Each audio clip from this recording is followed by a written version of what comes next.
Hello and welcome to another video. In this lesson, I want to show you how to install the Helix Ultimate Framework.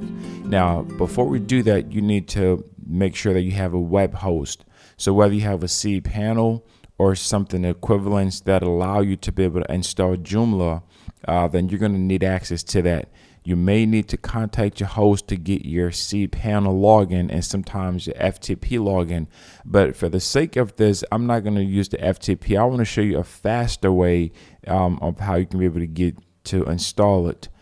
So make sure that you have your login. If you don't know which login it is, contact your web host. A web host is just a company that allows for you to put your stuff so that it's visible online. So anyone around the world can be able to access it. So once you have that login, you put the username and the password. So once you've successfully logged in, your screen should look something like this. Once again, your dashboard may be different, but majority of people use cPanel or control panel to be able to install Joomla. So if yours doesn't look like this, as long as you're able to find a place that allows you to have control over the back end. If you don't know where that is or how to get access to it, make sure that you ask your web host because they're going to let you know exactly where to get access to. You're going to need this in order to move forward at this point.